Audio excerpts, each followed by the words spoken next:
Ali liberalni judi spoznavajo, da njihovi zavezniki na levici preprosto niso več na njihovi strani? To je vprašanje, ki si ga morajo številni judovski demokrati zastaviti, ko razmišljajo o tej poti.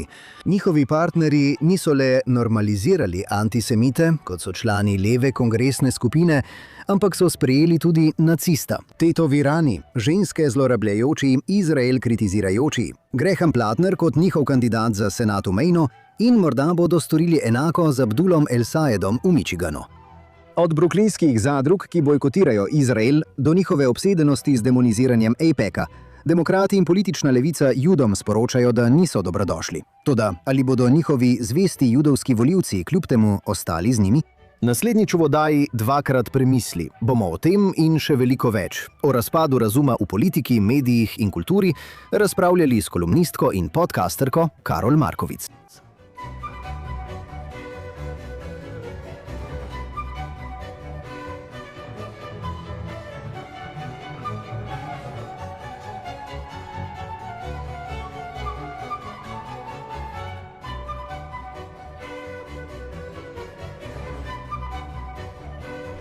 Pozdravljeni in dobrodošli v oddaji Dvakrat premisli. V bolj razumnem svetu bi bil Graham Platter zgleden primer, kako izprijena oseba z bogastvom nima mesta v osrednji politiki. Toda leta 2026 Platter ni le čudak z veliko okostnjaki v omari, ki mu je uspelo zmagati na predizborih v majhni zvezni državi. On je človek, na katerega Nacionalna demokratska stranka ter številni njihovi donatorji in volivci letos računajo, da jim bo prinesel nadzor nad senatom. In običajni ljudje, ki bi sicer takšno osebo imeli za dokaz izrojenosti republikanske stranke, če bi bil njihov kandidat, ne iščejo zgolj izgovorov za svojo podporo njemu. Navdušeno so ga sprejeli, ker je v svetu, kjer politika zdaj igra vlogo, ki jo je v življenjih ljudi nekoč imela religija, dovoljeno vse, če jim to omogoča, premagati Donalda Trumpa. In za vse to vključuje zlorabljanje žensk, uporabo antisemitske retorike o Izraelu in seveda imeti nacistično tetovažo. A Plattner je le najbolj izstopajoč primer, kako izkrivljena sta postala ameriška politika in mediji, ki o njej poročajo. To ne vključuje le normalizacije antisemitizma v našem diskurzu, ampak tudi pripravljenost nekaterih judov, ki bi jih vse to moralo skrbeti zaradi posledic zanje, da to spregledajo zaradi svojih lastnih strankarskih obsedenosti, ki trčijo z njihovo lastno varnostjo. V politiki, medijih in kulturi je levičarska norost, ki parira nekaj protisemitskega norenja na desnici, postala nekaj običajnega. Da bi o tem razpravljali, imamo to srečo, da se nam je ta teden ponovno pridružil eden najpametnejših opazovalcev politike, medijev in kulture. Karol Markovic je kolumnistka za New York Post in Fox News ter soavtorica knjige Ukradena mladost.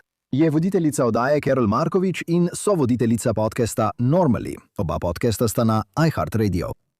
Karol se je rodila v Sovjetski zvezi in odraščala v Brooklynu. Zdaj živi v Južni Floridi s svojim možem in 3 otroki. Karol Markovic, dobrodošla nazaj v oddajo Think Twice. Živjo, Jonatan, zelo lepo je biti tukaj. Živjo, Karol, najlepša hvala, da si se nam danes pridružila. Veliko stvari za pogovoriti, ampak najprej bi te rad vprašal o tem, kaj se dogaja z mestom, ki ga imaš rad. A si ga zapustila?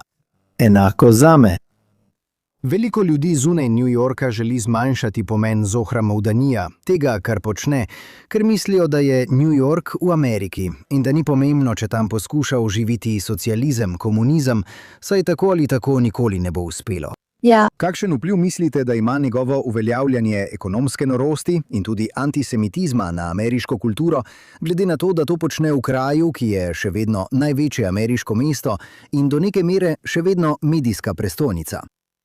Mislim, da so slabe ideje nalezljive. Zato je ideja, da bi preprosto ignorirali Zorana Mavdanja, neumna. Za začetek ne gre samo za njegove ekonomske politike, ni samo za njegovo, spogledovanje z sovraštvom do Judov. Gre za še veliko drugih stvari pri njem, predstavlja se kot nek srečen tip. In kako ti ne bi bil všeč ta srečen, nasmejan človek? In trenutno njegovi podporniki govorijo stvari, kot so: ti imaš rad, ko niks zmadajo.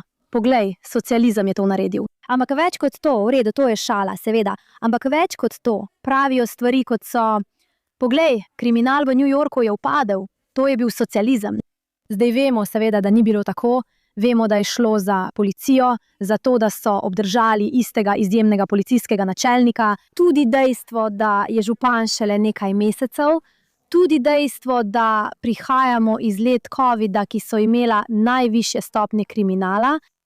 Vse to se je nekako združilo in spremenilo dogajanje v New Yorku. In on si pripisuje zasluge za stvari, s katerimi nima nič. Druge zvezne države pravijo, da morda to ne bo tako slabo. Morda izvolitev našega lastnega socialista ne bo tako slaba. Hvala, ker ste poslušali Think Twice. Ne glede na to, ali nas poslušate na katerikoli platformi za podcaste, ali nas gledate v živo na Facebooku, X ali na JNS YouTube kanalu, prosim, všečkajte in ali se naročite na JNS. Kliknite na zvonček za obvestila in nam dajte dobre ocene. Poleg Think Twice obstaja tudi podcast Jonathan Tobin Daily, kjer z vami delim še več novic in analiz o najpomembnejših vprašanjih, s katerimi se danes soočamo. Dnevno oddajo lahko najdete pod Jonathan Tobin Daily na kanalu JNS, kjerkoli poslušate svoje podcaste. In zdaj, nazaj k današnjemu programu. Ja, mislim, da je to pošteno in seveda bomo kasneje prišli tudi do prihodnosti Demokratske stranke in njenega nagibanja oziroma zdaj že hitenja v levo. Ampak osredotočiva se na eno stvar. Eno zgodbo, za katero vem, da si jo spremljal, ker zelo dobro poznaš Brooklyn, saj si tam živel večji del svojega življenja.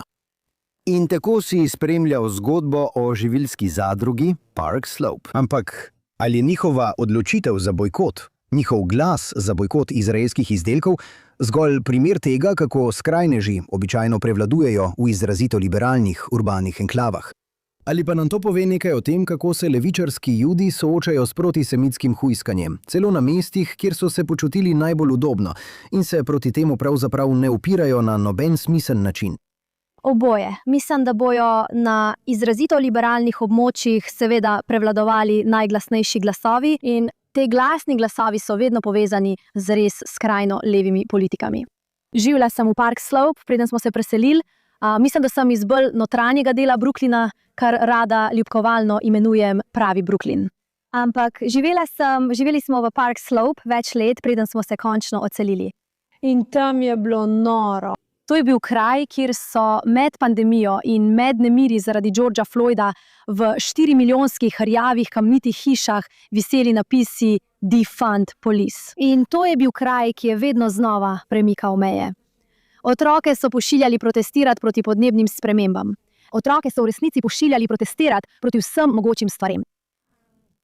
In če si rekel ali naredil karkoli, kar ni bilo v skladu s pravili, če nisi bil dovolj na skrajno levi strani, si naletel na resen odpor. Zdaj, ko to rečem, ne mislim sebe, ker sem konzervativka. To bi naredili svojim lastnim. Levičari bi svojim liberalcem vsiljevali jezik in stališča. Nad liberalci, ki so nasplošno na isti strani kot oni. In uspelo jim je, da so se tega res dosledno držali. Dosegli so, da so na primer nehali zagovarjati, da je treba šole odpreti med covidom, ker je to postalo desničarsko stališče, čeprav so vsi te ljudje nekako pošiljali svoje otroke v šolo. Morda so otroke pošiljali v zasebno šolo, ali pa so živeli v svoji hiši ob plaži in tam pošiljali otroke v šolo. Ali pa so oblikovali svojo skupino ali kaj podobnega. Da svoje otroke so našli rešitev. Vendar niso smeli na glas reči, da morajo biti šole odprte za vse otroke. In takrat sem to opazovala in si mislila, to je ta pravičnost, za katero ste poleti protestirali. To je ta pravičnost, kjer lahko v šolo hodijo samo nekateri otroci. In to samo, če so bogati. In to, kar se na koncu zgodi, je, da levica utiša tiste nekoliko manj leve, liberalce, in jih prisili, da se uklonijo. Zdaj pa so ljudje, ki se upirajo Park Slope Food Co-opu. Veste, bojkotirajmo Ramona Majslina, ki je aktivist na spletu, ki je bil aktiven v razpravah in boju, ter pravi: veste, jaz sem iz Park Slopa in on je liberalec in pravi, da je to nesprejemljivo. Ampak nasplošno so liberalni Judi zelo tiho glede tega, kar počne levica, in ne kaže, da bodo kmalu spregovorili. In povem vam, morda smo o tem že govorili v preteklosti, ampak leta 2019 so zapustili svojo sinagogo v Park Slopu, ker je bil tam aktivistični rabin, ki ni znal najti pravih besed. Da bi sploh kaj rekel o tem, da so bili Judi redno pretepani na ulicah Brooklyna, ker seveda napadalci niso nosili rdečih kap. Niso bili tisti, proti katerim je upala, da bo lahko nastopila. Tako da, ko antisemiti niso bili tisti, ki si jih je želela, je leta molčala o takšnih napadih. In na koncu smo rekli, moramo oditi od tu. Ja, mislim, da je tam dinamika, če poznaš zgodovino, je to kot ljudska fronta brez sovražnikov na levici. Ja. Mislim, da to še vedno velja. In iskreno, do neke mere veš, so tudi ljudje na desnici, ki igrajo isto igro, kot da na desnici sploh ne bi bilo sovražnikov. O tem bomo govorili kasneje. Ampak mislim, da je strah, da nisi v skladu s trenutno liberalno modo zelo močan. In mislim, da je še posebej močan za liberalne Jude, ki so, to je njihova vera. Ja. To je napaka. Napaka je, da so si izbrali to za svojo vero, ker zdaj ta vera noče imeti nič z njimi. In ostali so z vero, ki je popolnoma politizirana. To je postalo politično gibanje veliko bolj kot pa vera. Ja, in mislim, da način, ta vrsta protiizraelskega, antisemitskega, proticionističnega gibanja, ki je antisemitizem, ni postala le nekaj običajnega, ampak je postala ortodoksija. In zagotovo v globoko modrih enklavah in se širi po vsej državi. Veste, zame je to fascinantno. Veste še na newyorška okrožja, kjer je Dan Goldman, ki ga poznate, edini judovski demokrat, ki še vedno zastopa New York v predstavniškem domu in ki je ortodoksni liberalec. Bil je svetovalec pri enem od postopkov odpoklica predsednika Trumpa, veste. In še vedno kandidira na podlagi tega dvomljivega dosežka. In veste, njegovi dosežki ne bi mogli biti bolj brezhibni, če ste liberalni demokrat. Njegova edina pomanjkljivost za levico je, da ni proti Izraelu. Ni ravno tako goreče pristaš Izraela, čeprav je njegova žena morda nekoliko bolj. Trenutno pa v anketah za svojo predizborno tekmo zaostaja za 30 točk za Bradom Landerjem, proticionističnim Judom. In to je tam res zanimiva dinamika, kaj ne? In rekla bi, da Brad Lander do pred kratkim zase verjetno ne bi rekel, da je proticionistični Jud. Rekel bi, da je cionist, dokler mu levica ni povedala, da tega ni več sprejemljivo reči. In če želi biti del njihovega kroga, in si res obupano želi biti del njihovega kroga, ta ideja, da bi se lahko otreseš cionizma ali Izraela in postal tak Jud, kot bi ga oni sprejeli in imeli radi, v resnici nikoli ne deluje. Nikoli ne uspe, da bi bil lahko anticionist ali da te Izrael ne zanima ali karkoli od tega proti AIPAC-u. AIPAC je postal strašilo za levico, kjer iza člane desnice, kjer je ta popolnoma sredinska organizacija, ta politični akcijski odbor, ki sem ga sama vedno imela za precej liberalnega, postal nesprejemljiv. Ja, in upravičeno, ker je bilo njihovo prepričanje v sodelovanje obeh strank v jedru organizacije.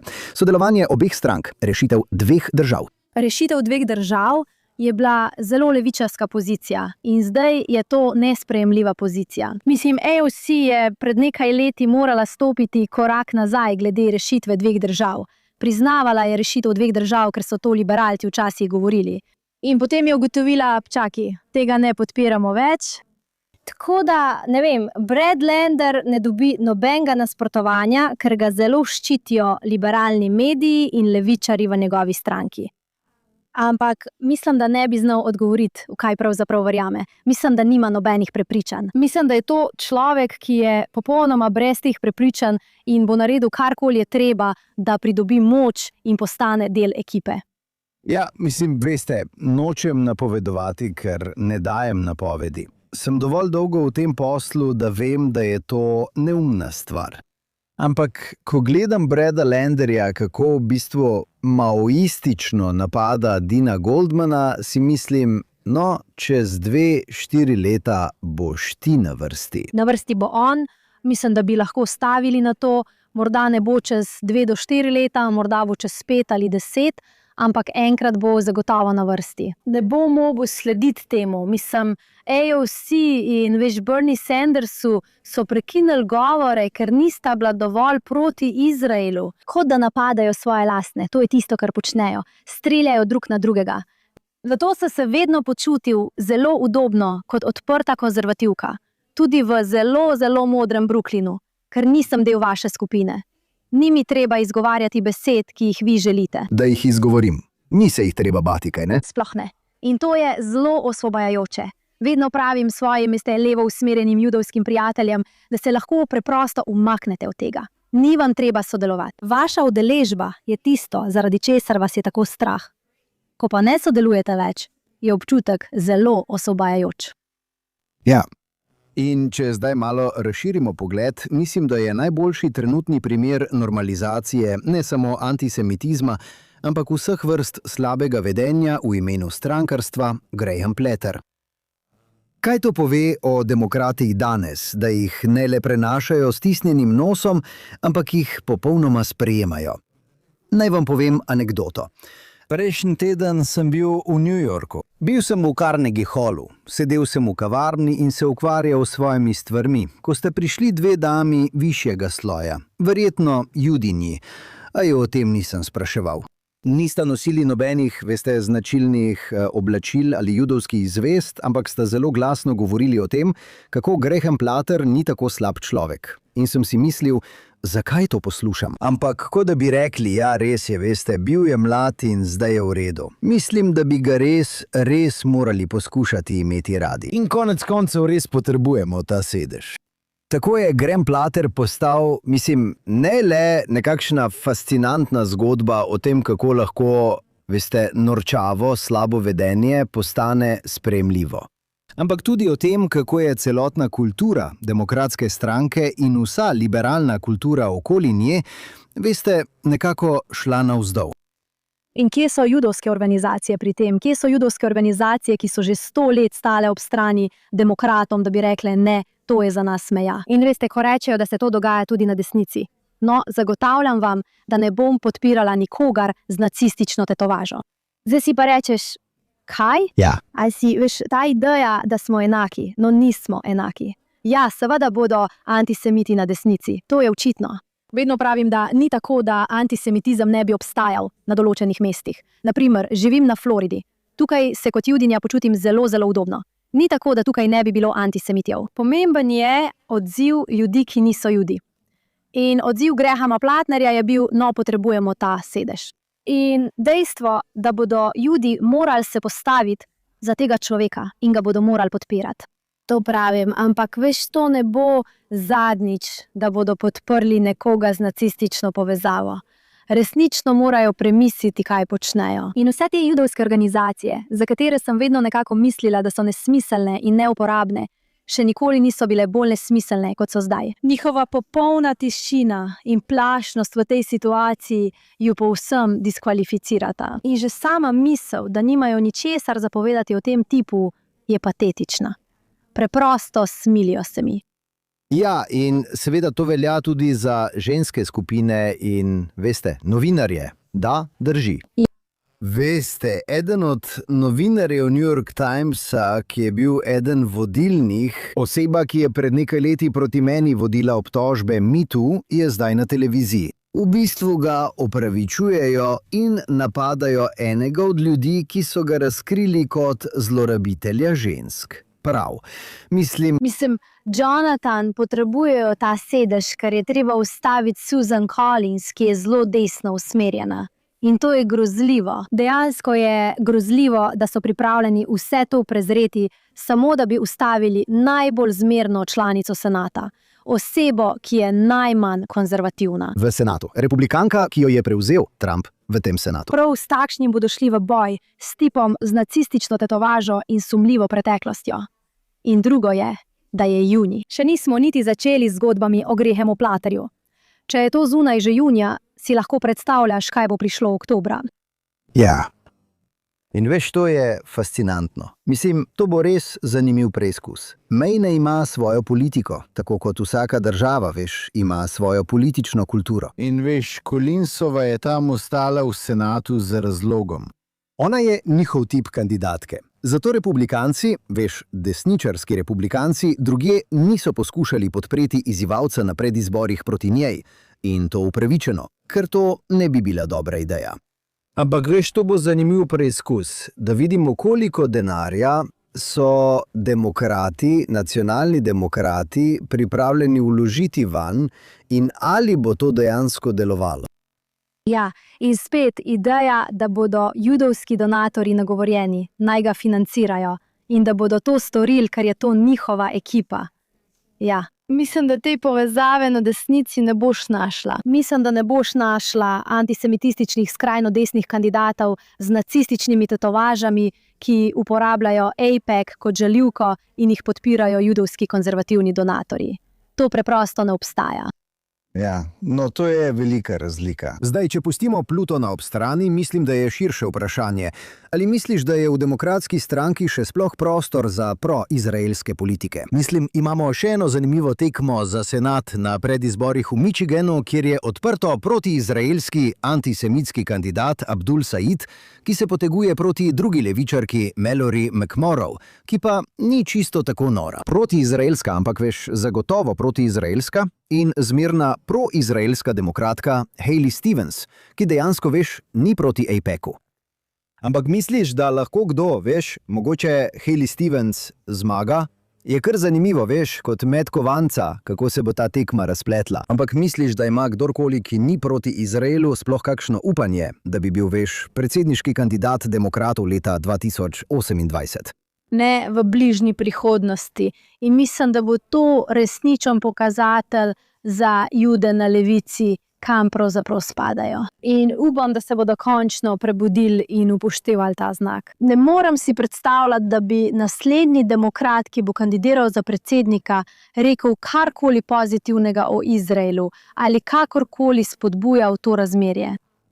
In smešno je, da ne glede na to, koliko ljudje govorijo o tem, da ima desnica iste težave, lahko stavim, da J.D. Vance ne bo kandidiral kot republikanski nasprotnik Izraela. On je in verjetno je, veste, tako menijo, čeprav ne vemo, vse to so govorice in informacije iz druge roke, ampak on velja za nekakšnega nasprotnika Izraela v tej skupini, kaj ne? Ni kot Pete Heck. Hegseth je manj navdušen, zagotovo ni tako navdušen nad tem.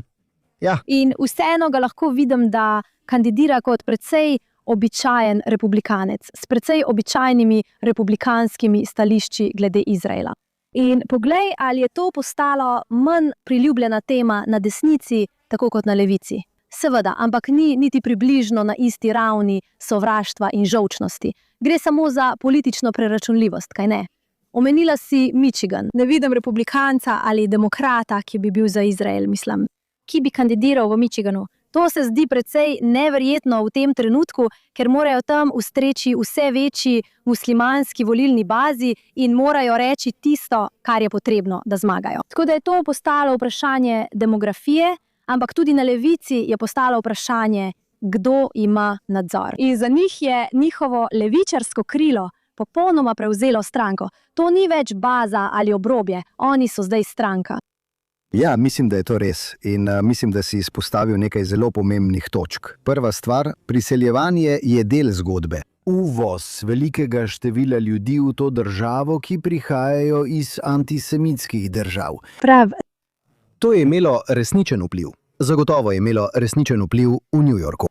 Ja, in to je imelo vpliv, veste, tudi širše. Zagotovo ima vpliv na politiko v Michiganu, ampak, veste, se širi. In to je, poskušala sem dodati k temu, da je to tisto, ko, veste, kritiziram liberalne Jude, del moje kritike ni nujno povezan z judovskimi vprašanji. Gre za nasprotje med konzervativnim in liberalnim. In veliko liberalnih vprašanj, ki jih podpirajo, veliko stališč, ki jih zagovarjajo, jim bo škodovalo. In jim že škoduje. In priseljevanje je pri vrhu tega seznama. Jaz sem priseljenka, bila sem begunka, nisem proti priseljevanju. Ampak to, kar smo imeli na meji v času Bidenovih let, je konec liberalnega projekta, ki ga tako zelo podpirajo. Ne moreš imeti takšne vrste liberalizma, kot si ga želijo, in hkrati odprte meje. Njihove ideje nimajo nobenega smisla. In to je vedno pravim, morate imeti vsaj nekaj samoohranitvenega nagona. Te ideje, ki jih imate, najprej sploh niso delovale, niso nikomur pomagale. Ampak drugič, najprej moraš malo poskrbeti zase, preden začneš skrbeti za druge ljudi ali skupine in podobno. Ja, to je zelo res. In to je nekaj, kar je liberalnim Judom zelo težko. Ker veš, oni ne častijo samo socialne pravičnosti, kar je njihova koda za liberalno politiko. Ampak veš, oni so univerzalisti. Veš, oni mislijo, da je ideja, da stojiš za svojimi ljudmi, veš, kot da sta univerzalizem in partikularizem oba prisotna v judovstvu. Ampak pri njih je to popolnoma iz ravnotežja. Ravnotežje je popolnoma izginilo. Popolnoma. Ja. Ne počutijo se udobno. Mislim, slišal sem, veš celo klasičen primer tega in o tem sem že govoril v tej oddaji. Ampak veš, Jason Alexander, ki je judovski igralec in znan po Seinfeldu, ter je zelo judovsko angažiran v smislu, da sodeluje z resničnimi judovskimi organizacijami, ne skriva svojega judovstva, vendar je govoril o tem, kako neprijetno mu je bilo zagovarjati judovske otroke, ki jih je Hamas držal za talce. Ker so bili tam tudi, veš, ni želel izpostavljati samo judovskih otrok v primerjavi z arabskimi otroki, ki bi lahko trpeli. Mislim, to je noro. To je noro, ker so liberalni Judi pričakovali, da bodo njihovi liberalni zavezniki stali ob njih. Ampak ko tega niso storili, se jim še vedno ni vklopil v tisti instinkt samoohranitve, da bi rekli, v redu, zdaj smo sami, moramo to narediti sami. Še vedno tega nisem mogel storiti. In to je tisti preskok, ki ga preprosto ne razumem. V redu, razumem, da misliš, da so tvoji prijatelji s tabo. Potem pa se nenadoma ozreš naokoli in stojiš sam. Ampak kako potem ne braniš samega sebe? Kako potem ne vstaneš in ne narediš tistega, kar moraš, da preživiš? Ja, to je popolnoma res. In veš, to je tragično, pa tudi politično noro. Kot si že povedal, obstaja močan kontrast z republikanci glede teh vprašanj, kljub hrupu antisemitskih podcasterjev. Funkcionarji GOP so še vedno skoraj soglasno naklonjeni Izraelu, še posebej zdaj po porazu Thomasa Massija. Glede na ankete med mladimi in mladimi republikanci, ter tudi med mladimi demokrati, si prepričan, da bo tako tudi ostalo. Prepričana? Delno mislim, da bodo te mladi volivci, ko bodo starejši, postali pametnejši in bodo njihova stališča nekoliko bolj izostrena. In ne bodo več tako dovzetni za stvari, ki jih slišijo na internetu ali na posnetkih ali TikTokih, na katere naletijo. Mislim, da bo to pomenilo spremembo. Ampak ali mislim, da so proizraelske organizacije na splošno dobro opravile svoje delo pri sporočanju ali kakršnemkoli zagovorništvu? Ne mislim tako. In resnično ni nobenih konzervativnih judovskih organizacij, ki bi počele kaj takega. Seveda obstajajo konzervativne judovske organizacije, vendar nobena od njih ne izvaja takšnega doseganja ali sporočanja ali česa podobnega. In mislim, da zaostajamo na tem področju. Res tako mislim. Ideja, da se mladi obračajo proti nam, je morda resnična, vendar so to mladi, so prilagodljivi, lahko si premislijo in tako bi morali gledati na to. Na to bi morali gledati kot na priložnost za pogovor in da postanemo boljši v teh pogovorih. Prav tako mislim, da me resnično ubija to, da imajo starši, in to niso samo judovski starši, pogosto tako težko govoriti o svojih vrednotah s svojimi otroki. To mi je nerazumljivo. In jaz, Bethany Mandel, sva bili pri tebi v oddaji, potem ko sva napisali svojo knjigo Ukradena mladost. In toliko staršev je prišlo do naju in reklo, veš, izgubila sem svojega otroka, ker je na fakulteti v bistvu postal komunist. In to slišim tudi od judovskih staršev, kot na primer, moji otroci postajajo vse bolj protiizraelski. In jaz rečem, no, ali ste o tem govorili doma? Kot, na primer, ali ste se pogovarjali o tem, zakaj je Izrael pomemben, ne samo za judovsko ljudstvo, ampak tudi za zahodni svet in vse to. In oni rečejo, ne, nisem. In jaz rečem, no, nočem reči, da ste nekaj zamudili, ampak tukaj se vse začne. Začne se v vašem domu, kjer se pogovarjate s svojimi otroki in jim posredujete neko sporočilo. In to je tisto, kar ljudi spravlja v nelagodje. Nočejo oprati možganov svojim otrokom. Prav. No, potem jim perejo možgane na TikToku. Še vedno drugim prepuščate, da jim dajo informacije. Popolnoma prepuščate oblikovanje njihovih mnenj, ko so najstniki. Pravite, naj to naredi nekdo drug. In svojim otrokom ves čas pravim, moje mnenje je pravilno. Veste, in oni, veste, se temu smejijo. Ampak tako želim, da oni to vidijo. Ni tako, da sem do tega mnenja prišla kar iz nič. Tukaj je vse ozadje, tukaj so informacije. Tukaj je, kar želim, da veš in razumeš. In druga stvar je, da moraš imeti otroke, ki se znajo prepirati s tabo. Želim, da se moji otroci znajo postaviti zase in argumentirati. Če tega ne zmorejo, potem zmagam jaz. In moje mnenje je tisto, ki prevladuje v njihovem domu. Ampak moji otroci so me že premagali v političnih razpravah. In mislim, da starši ne bi smeli biti prestrašeni, da bi se prepirali s svojimi otroki in rekli, to je tisto, v kar verjamemo v našem domu. Ja, mislim, da je to temeljno vprašanje, ki presega dnevno politiko. Gre za nekakšen neuspeh starševstva in način, kako prepuščamo izobraževanje ne samo šolam, ki jih vodijo ideologi, ampak tudi družbenim omrežjem, ki so, kot veste, vedno prisotna v njihovih življenjih, razen če jih, veste, nekako ne izolirate od preostalega sveta, kar pa večina ljudi ne more ali noče narediti, kaj ne? Ja, točno tako je. To je morje, v katerem plavajo. In če jih ne upremite, Naučite jih plavati. prav. In preveč zagotovo liberalni Judi so v tem grozni. In zato izgubljajo svoje otroke. Ne bojo grozni glede tega, kot so pri splavu. Oni so kot. To je tisto, v kar verjamemo v tem domu glede splava. Zakaj tega ne morete narediti glede Izraela? Zakaj ne morete reči, da je to tisto, v kar verjamemo v našem domu glede Izraela? Mislim, da tam ni nobene razlike. Mislim, da s tem, kar pravijo v splavu, izražajo svoje mnenje kot pravilno. To je tisto, v kar bi morali verjeti. To lahko naredite tudi pri drugih temah. In tudi bi morali. Da, vsekakor. Preden zapustimo republikance, bi se rad za trenutek vrnil k Vancu. J.D. Vancu, ki ima, kot veste, fascinantno zgodbo. In veste, on je še vedno očitno glavni favorit. Njegov ugled je ta teden očitno zrasel, še posebej zaradi iranskega dogovora, o katerem bomo govorili naslednjič, o katerem bi rad govoril naslednjič. Ampak vprašanje zame ni, ali bo izrekel, veste, neke vrste glavne proizraelske stvari, ko bo kandidiral za predsednika. To je že storil leta 2020 prej. Mislim, šel je v inštitut Quincy, ki je grozen protiizraelski think tank in tam je imel zelo proizraelski, zelo dober proizraelski govor o tem, kako je Izrael idealen, veste, maga ameriški zaveznik. Ampak zame je vprašanje zanj, ali bo še vedno prijateljeval s Tuckerjem Carlsonom, ali bo še vedno ostal nevtralen, kot je bil lani na konferenci Turning Point, nevtralen glede vprašanja Carlsonovega antisemitizma. To je zame zanimivo vprašanje o njem. Mislim, da se je v zadnjem letu zgodilo veliko, odkar je bila tista konferenca Turning Point. Ja, Minilo je 6 mesecev. Ja, 6 mesecev, prav, ja. sprašujem se, če je zdaj enako. Mislim, medtem ko to snemamo, je danes pri Megyn Kelly. Ali to pomeni, da bi šel tudi v oddajo Tuckerja Carlsona? Ali to pomeni, da bo? Je na turneji zaradi knjige in oddaja Tuckerja Carlsona zagotovo ima smisel za takšno turnejo, ampak ali jo bo res obiskal? Mislim, da je zdaj veliko bolj preračunljiv glede tega, ali je Tuckerjeva podpora in povezava z njim zanj dobra ali slaba stvar. In poglej, morda prijateljstvo s Tuckerjem v republikanski stranki ni razlog za diskvalifikacijo, čeprav nisem prepričana. Mislim, da bi moralo biti.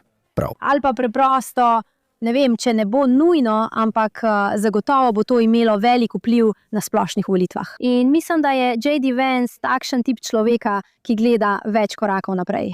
Torej, če ga bomo videli v Tuckerjevi oddaji in veste, najprej mislim, da to pomeni, da ga skrbi, kje se nahaja v prihodnjih republikanskih predizborih, ker sicer nima nobenega smisla, da bi šel v to oddajo. To pa tudi pomeni, da se z njim strinja glede prepričanj. In to bo takrat jasen znak. Jaz sem do J.D. Vancea nekoliko bolj prizanesljiva kot večina judovskih konservativcev. Predvsem zato, ker mislim, da je veliko tega, kar slišimo o njem, precej posredno. In kot sem rekla, ne bom judinja, ki podpira kandidata z nacistično tetovažo. In to mislim tudi v prenesenem pomenu. Če bom neposredno videla kakšno vedenje pri J.D. Vanceu, veste, ali pa slišala jezik, ki se mi zdi nesprejemljiv ali prestopi mejo, bom z njim takoj zaključila. Ampak tega še nisem videla. In mislim, da je pomembno, da konzervativni Judje razumejo, da veliko zgodb, ki jih slišimo o Vanceu, o tem, kaj Vance misli ali kakšen je njegov pogled na svet, ne prihaja od Vansa.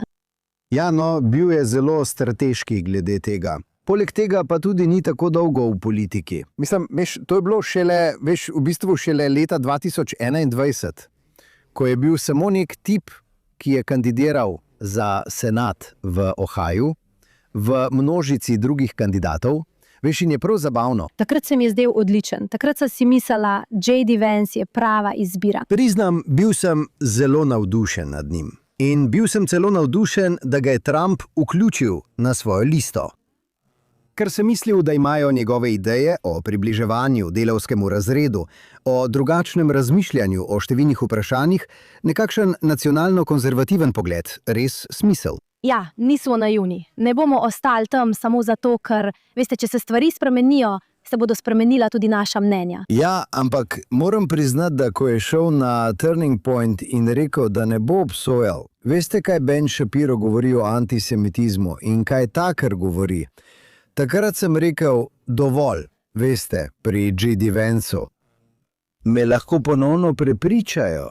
Mogoče, ampak mislim, da ne. Ampak kar bi še enkrat rekla je, da je bil Tucker takrat zelo dolgo, zelo subtilen glede določenih stvari. Mislim, imela sem celo judovske prijatelje, ki niso razumeli, zakaj so se obrnila proti Tuckerju. In rekli bi, kaj pa je rekel? In nisem mogla na kratko povzeti, kaj je rekel. Ni bilo tako kot pri Niku Fuentesu. Veš, bilo je nekako nejasno, nekako samo dejstvo, da je Izrael omenjal v vsaki oddaji. Ni bilo neposrednih stvari. In mislim, da je od takrat Tucker postal veliko bolj neposreden. Mislim, da je bil njegov komentar o Chabad, veš, nekaj, za kar ne moreš več reči, da govori samo o Izraelu.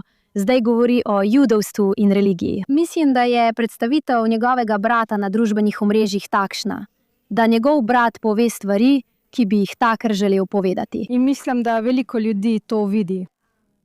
Vse to mislim, da je zadnjih 6 mesecev spremenil pogled ljudi na Tuckerja. Ampak vseeno, še vedno srečujem ljudi, ki so za Izrael, ali so celo Judje, ali so naklonjeni judovski zadevi, ali karkoli od tega. In ne razumejo, kaj se dogaja s Tuckerjem.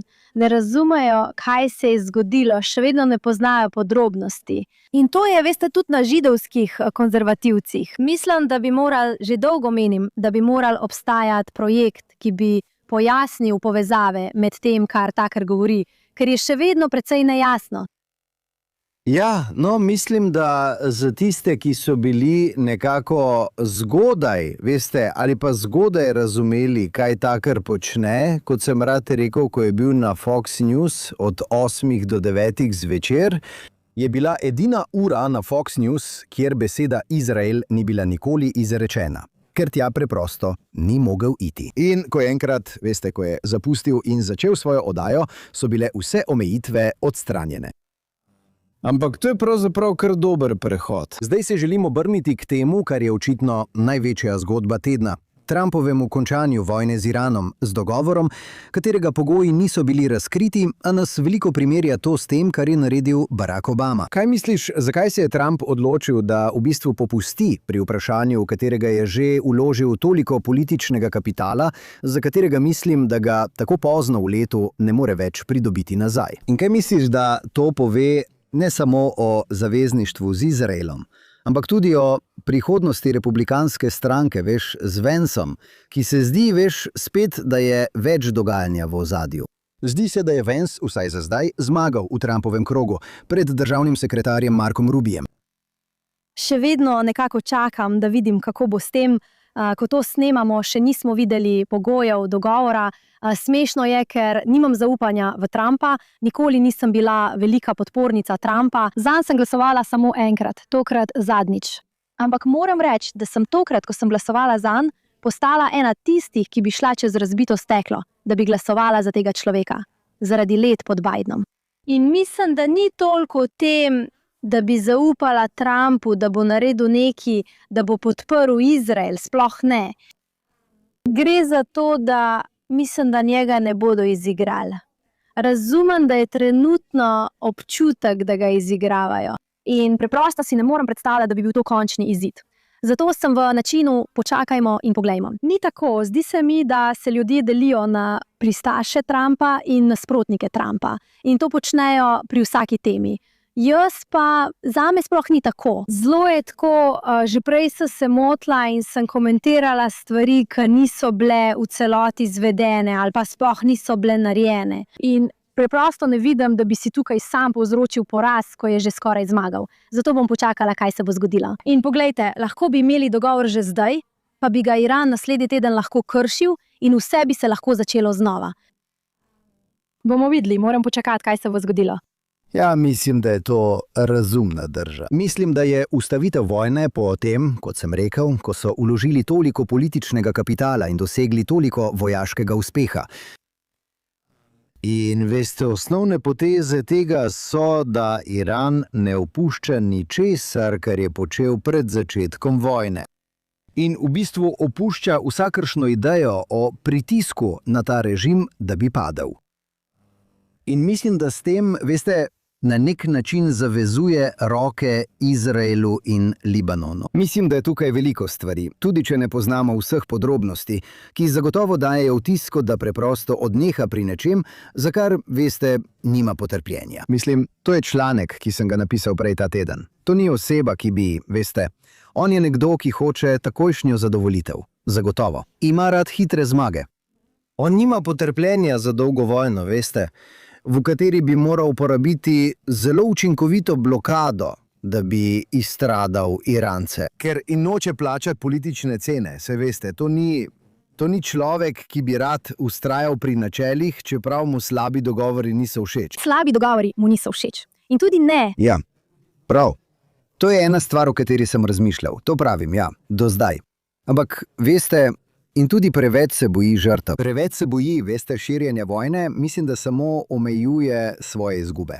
In to je precej slabo, ne samo za Izrael, mislim, da je slabo tudi za Združene države. In to je, odkrito povedano, zelo slabo za Donalda Trumpa. Če se ga svet ne boji tako, kot so se ga bali do zdaj, potem, veste, ni samo po vmesnih volitvah, ko postane politična mrtva raca. Mislim, da bi to lahko bil trenutek, ko postane politična mrtva raca. Ampak mislim, da je Donald Trump zelo dobro zaveda, kakšen vtis daje.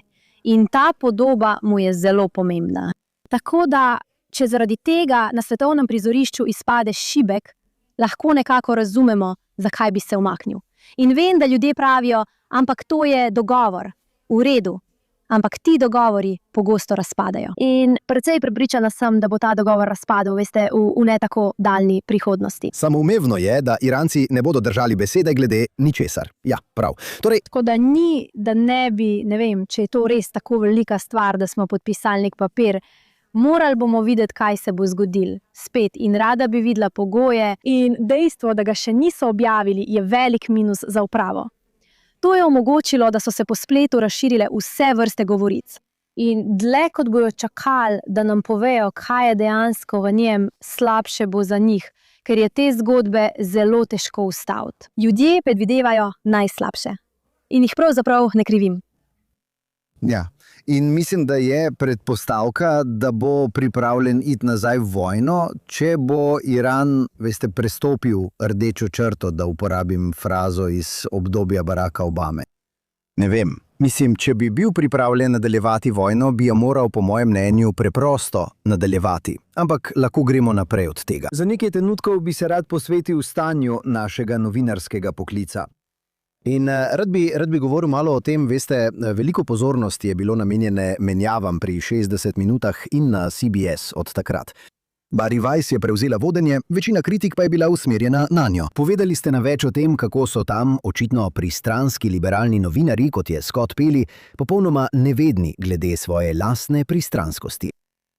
Ampak mislim, da je zame zanimivo vprašanje ne to, kaj si mislite o Scottu Pelleyju, za katerega je, mislim, Dylan Byers rekel, da je mati Tereza srednjih let, veste, moških v ličilih, ki berejo s teleprompterjev. Ampak mislite, da ima možnost, da preobrne to mrežo ali CNN, če pride pod njen, veste, pod njen nadzor, tudi v smislu združitev, da bi bila manj levo usmerjena in bolj dostopna celotni državi, brez da bi v bistvu odpustila vse, ki so tam predelali. No, ne vem, zakaj preprosto ne odpustimo vseh, ki so tam predelali.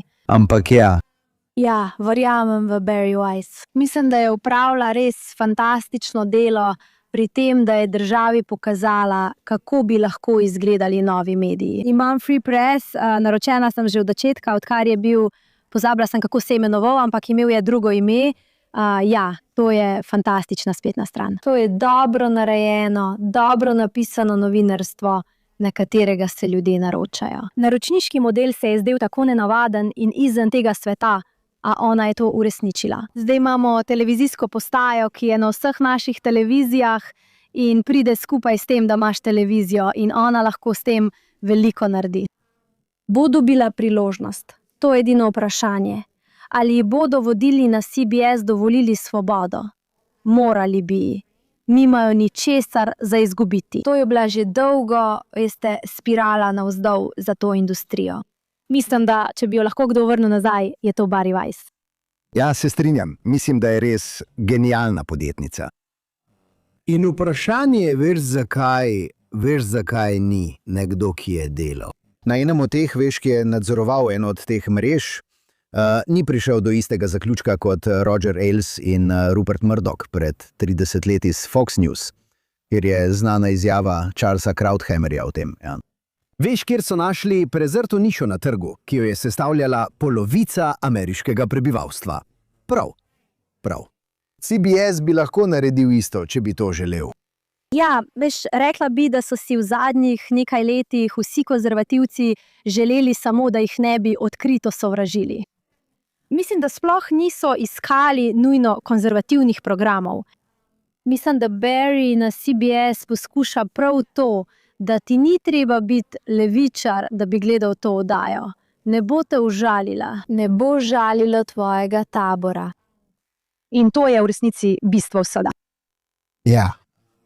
Mislim, da je še vedno vprašanje, ali je kultura teh, nekako korporativnih medijskih hiš tako globoko zakoreninjena. Veste, to je tako velika stvar, da je, odpustila nekaj producentov.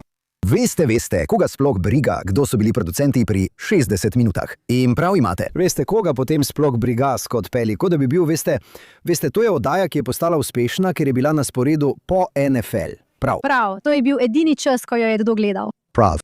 Ja. In kakšne so ocene, ko ni jesen? Torej, sprašuje se, zakaj je to tako velik zalogaj, ampak res je. Ker ljudje, ki so lastniki tega, so del privilegirane elite. To je, se vrača tja, kjer sva začela, kako težko je za liberalce iti proti kulturi, v kateri živijo. Ja, poglej reakcijo na Stephena Colberta. Njegova oddaja je izgubljala milijone dolarjev na leto. Zelo malo ljudi jo je gledalo. Postal je zelo nezabaven, izjemno političen, zelo jezen. In vendar je bila njegova odpustitev videna kot neka vrsta kršitve prvega amandmaja. Mislim, da levica zelo dobro obvlada sporočanje takšnih stvari. In to se dogaja s Scottom Pelleyjem, to se dogaja z vso Bari Weiss. Vodenje CBS News je takšno, da so ljudje, ki jih želijo spodleteti, našli način, kako pripovedovati zgodbe, zaradi katerih se zdi, kot da ji ne uspeva. In bomo videli, kaj se bo zgodilo s tem. Ampak spet, jaz ne bi stavila proti Bari. Ja, tudi jaz ne bi stavil proti njej, ampak bomo videli. Nisem te hotel povabiti v oddajo, ne da bi te vprašal o kolumni, ki jo vsako leto napišeš v tem času ob obletnici pandemije covida in izdaji navadnih Američanov strani liberalnih elit, medicinske stroke in vlade. Večina drugih je vse, kar se je zgodilo leta 2020 in naslednje leto, vključno z zaporami in drugimi stvarmi, o katerih so nam elite lagale, potisnila v Orwellovsko luknjo spomina. Ampak ti si odločen, da tega ne boš dopustil. Yeah. Misliš, da se je naša družba dejansko kaj naučila iz tistega fiaska? In zakaj ni več ljudi še vedno ogorčenih zaradi tega? Tako da bom rekla, da imam še en podcast, ki se imenuje Običajno, z Mary Kitwin-Ham, in imava rubriko, ki se imenuje Še vedno jezen brat, o stvarih, na katere sva še vedno jezni. In COVID je tista stvar, zaradi katere sva najpogosteje še vedno jezni. To je preprosto nekaj, česar ne morem preboleti. Moji otroci so iz tega išli odlično. Preselila sem jih na Florido. Hodili so v šolo tudi v času, ko so bile šole v New Yorku zaprte. Ampak, veš, govorili smo o J.D. Vansu in o tem, kako nagovarja delavski razred v Ameriki. Prihajam iz revnega dela Brooklyna. Odraščala sem na nevarnem kraju, ki, veš, ni bil ravno najboljši. Imela sem veliko prijateljev tam in jih imam še vedno. In videla sem, kaj so naredili otrokom, katerih starši jih niso mogli peljati na Florido in ki niso mogli dobiti storitev, ki so jih potrebovali. In tega nikoli ne bom odpustila in pozabila. Mislim, da moramo to vedno imeti v mislih, ker se lahko zgodi kadarkoli. Hantavirus nas je prizadel pred nekaj meseci. In seveda je prva stvar, ne verjemite ničesar, kar rečejo. Ne dovolite, da to postane še ena COVID situacija, ker se to lahko zelo hitro zgodi. In žalostno je, da se je ta izguba zaupanja zgodila med COVID-om, ker mislim, da bo to imelo precej negativnih posledic. Ampak želim, da se ljudje spomnijo, kaj so storili in da ni bil COVID tisti, ki je zaprl šole. To so bili ljudje, to so bili sindikati, ki so zaprli šole. To je bil odziv na COVID, ni bil virus. Karkoli je postalo liberalne vojne, ki jih vidim trenutno, točno to je postalo, točno tako. Bilo je pač to, kar je narekovala linija. In želim, da si ljudje to zapomnijo in jaz tega nikoli ne bom pozabila. Ja, tudi nihče drug ne bi smel. Ampak večina ljudi, mislim, o tem se preprosto ne govori. Sploh ne. Veš, kot da smo, demokrati. V bistvu so želeli spremeniti 6. januar v, še en državni praznik. Tega nikoli ne želijo pozabiti. To je njihova krvava srajca, kot iz državljanske vojne. Ampak vsi bi morali mahati s krvavo srajco zaradi tega, kar se je zgodilo s COVID-om. Otroci bodo to nosili seboj zavedno, tako kot so otroci iz časa depresije nosili svoje travme seboj naslednjih 80 let. To bodo počeli. In še vedno so ljudje, ki hodijo naokoli z maskami. Ja, kar je najbolj očiten dokaz, kako je ta množična moralna panika, Rešitev množičnih blodenj, kaj ne, se je preprosto prelila v našo kulturo. In veste, postala je neka vrsta vraževerja, a ljudje še vedno verjamejo vanjo. Ja, res je, v času COVID-a sem to pogosto imenovala vraževerje, ker sem rekla, glejte, lahko nosite masko, potrkam po lesu, pljunem čez ramo, naredite, kar želite, samo ne silite vseh drugih v to. Ne silim vas, da potrkate po lesu, ko rečete nekaj, za kar nočete, da bi se uresničilo. Ohranimo svoja vraževerja zase. Ja, čist noro, ampak še vedno obstaja. In Bog ne daj, da bi prišlo še do kakšne zdravstvene nujnosti. Bomo se borili iste bitke, ampak mislim, da veliko ljudi ne bo več sodelovalo.